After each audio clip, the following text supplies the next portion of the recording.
₹30 litre પ્લાસ્ટિકની બોટલમાં પાણી લઈને આમ સેલ્ફી મૂકે. ભાઈ સેલ્ફી એવી તો ભાઈ હવે એવું પાણી અમારે ભાડિયેથી ભરી જાય ને 5 લીટરનો ખેલબો ₹30 ભરી દી હાલ.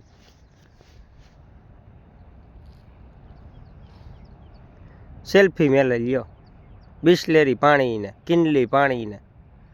ભાઈ આ અમારે ધોળિયામાં પાણી આવેલું જાય ભાઈ, જોઈએ એટલું ભરી જાવ ને એ ને આવે જોઈ લે હાવ આમ તાજું હાવ તેલ જેવું. ફિલ્ટરનો બાપ.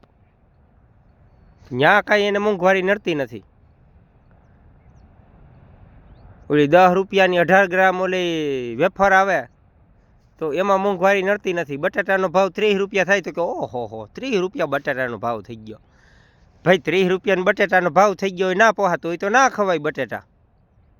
ગુજને કઢીને રોટલો દાબના કાયમ. કોણ તને કહે કે બટાટાનું શાક તું કરી એમ કઢી નાખી દે સીધી જ. સાઈઝ તો જડે જ છે ₹12 કોથરી મારી દેવાય. ખાટી મીઠી ને રોટલો બાજરાનો માટીએ રંઢા જેવો થઈ જાય તો એ તો ખાવું નથી. ઓલો રબરનો રોટલો સાવવો હે. બાજરાનો રોટલો ખાય તો કે એ તો દેશી હોય. ખાય કે દેશી ભાઈ હવે તારા બાપ દાદા ખાઈને બધાય વૈયા ગયા મેળીએ એટલે માથે એમ. તો એ કાંઈ નથી જોતા. તો 5 ફદિયા થયા ખિસ્સામાં તા તો ઓહો અમે આમ ને ભાઈ બાપા તું આ ધૂળમાંથી મોટો થઈને તને ત્યાં કાઢ્યો હે ત્યાં. એની બાજુ જ પાછી એમ કહેતી હોય કે અમારું બજેટ ખોરવાઈ ગયું. બજેટ શું ખોરવાઈ જાય? ખેતી કોઈને લ્યો કરવી નથી. ત્યાં સીટીમાં બેઠા ઓલા સતારા ટાંકવા સતારા જ કે ને.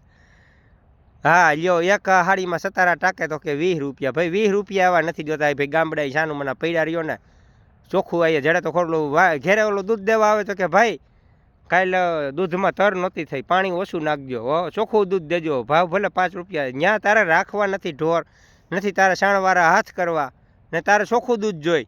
ખાંડ ખાંડ ચોખ્ખું દૂધ જડ્યું તને. ચોખ્ખું દૂધ દેજો લ્યો. હા તમને ચોખ્ખું દૂધ દે. હા શાણવાળા હાથ કરો તો ચોખ્ખું દૂધ જડે બાપ. એમની ના જડે. ખાવાની વાત નીકળી હતી, એક વાત બીજી યાદ આવી કે ખેડૂતો જે ઓલો જંતુનાશક દવાનો રાસાયણિક ખાતરનો ઉપયોગ કરે બધા એમ કહે છે કે એનાથી આમ થાય ને એનાથી આમ થાય ને. આ થતું હોય છે આપણે હાઈ પાડીએ, કારણ કે ભાઈ એની માથે જ લખેલું હોય કે આ સ્વાસ્થ્ય માટે હાનિકારક છે એમ. બરાબર છે. તો આ ઓલા પડીકા આવે છે પપ્પુજી ને કુરકુરિયા ને વેફર ને ભૂંગરા ને એવી તો અઢળક આઈટમો આવે છે. તો એ ખબર છે બધાને કે સ્વાસ્થ્ય માટે હાનિકારક છે. તો એની માથે કાંઈ નથી એક્શન લેતા. આ ખેડૂતોને બધા હરી કર્યા રાખે કે તમે જંતુનાશકનો ઉપયોગ કરોમાં ને તમે રાસાયણિક ખાતરનો ઉપયોગ કરોમાં. તો બાપુ શું થાય એમાં? જંતુનાશકનો ખાતરનો ઉપયોગ ના કરે તો એને છોકરાઓની ફી તમે ભરી જાઓ. આ પડીકા ખવડાવવાનું બંધ કરી દો ને તોય કાંઈ વાંધો નથી આવતો. જંતુનાશક કાંઈ આજકાલની તો છાંટતા નથી. અમારા બાપ દાદા છાંટતા, અમે છાંટી છીએ, હજી વાહે છાંટતા આવશે. નુકસાન કરે છે એની સામે કાંઈ વાંધો નથી, પણ એ કેટલી માત્રામાં તમને ભાગમાં આવે છે. આ બાઈને એનું ખાવાનું તમે ખાવા જાવ છો એ તમને કેટલું નડે એ ખબર છે? કોઈક દી હોટલમાં જમવા જાવ ત્યાં જોજો એકેય હોટલમાં જો ફ્રીજ ના હોય ને એવું મને એક હોટલ તમે દેખાડજો. આ પંજાબી શાક તો હાવ આમ ઓલું નાખ્યા કે હા હોંશે ખાય. પાછી એ ગામમાં આવીને ફળિયામાં આવીને વાતું કરે.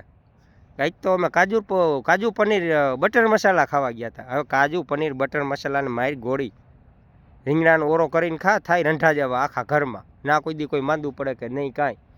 પંજાબી શાકની અંદર આજીને મોટો વપરાય છે, કેટલું નુકસાન કરે એ કોઈ દી કાંઈ કાંઈ વિચાર કર્યો કાંઈ કે પંજાબી શાકની ગ્રેવી ભાઈ હજી હોટલવાળો હોય હું રોજ બનાવે છે એની અંદર કેટલું હું ના ખાવાનું નાખે છે એ કાંઈ વિચાર કરે છે કોઈ?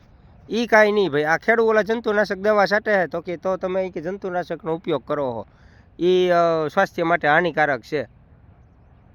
એ શું હાનિકારક છે? એનાથી જ હાનિકારક વધારે આ છે.